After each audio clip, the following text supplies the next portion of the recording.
ময়নার আব্বু আরে কি সুন্দর করে ডাক দেয় গো আমি গেলাম ময়নার আব্বু। বিকালের দিক যাইও।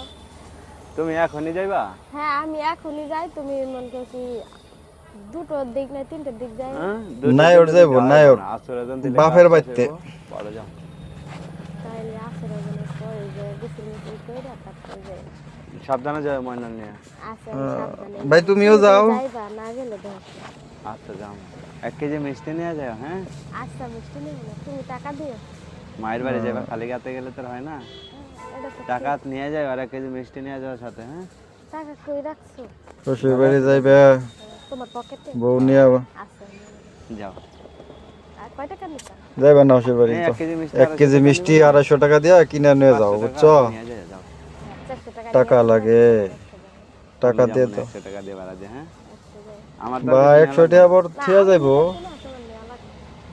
আচ্ছা তোমার ভাইয়ের বা মেয়ে ভাইয়ের মেয়ের নিকে আবার কাপড় নিয়ে যাবে কবে নিছে তুমি যাও তো নিয়ে যাও, আমি টাকা একটা নিয়ে যাও কাপড়।